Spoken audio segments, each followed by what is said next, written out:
Seluruh bohlam di rumah satu keluarga tewas di Kalideres sudah dicopot sejak Oktober.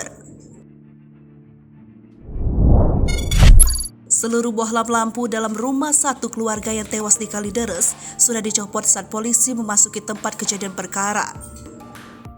Dirkrimum Polda Metro Jaya Kombes Hengki Haryadi mengatakan, saat ini pihaknya bekerja sama dengan psikologi forensik untuk memecahkan teka-teki penyebab kematian satu keluarga yang tewas di Kalideres. Nantinya, para pakar psikologi forensik itu akan mendalami sejumlah kebiasaan janggal yang dilakukan oleh para korban di dalam rumah tersebut. Misalnya saja, kata Hengki, pada 4 Oktober 2022 lalu, seorang di dalam rumah tersebut meminta PLN untuk memutuskan jaringan listrik rumah tersebut. Selain itu, semua bohlam di dalam rumah tersebut juga ditemukan dalam kondisi yang sudah dicopot. Padahal, pada 4 Oktober 2022 lalu diketahui masih ada orang di dalam rumah tersebut.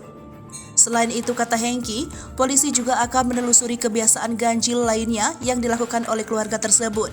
Misalnya saja, mengumpulkan kapur barus tumpukan sampah di belakang rumah dan sebagainya. Untuk bisa menggali motif dan penyebab kematian para korban dan kaitannya dengan kebiasaan ganjil tersebut, polisi perlu kemampuan pakar psikologi forensik.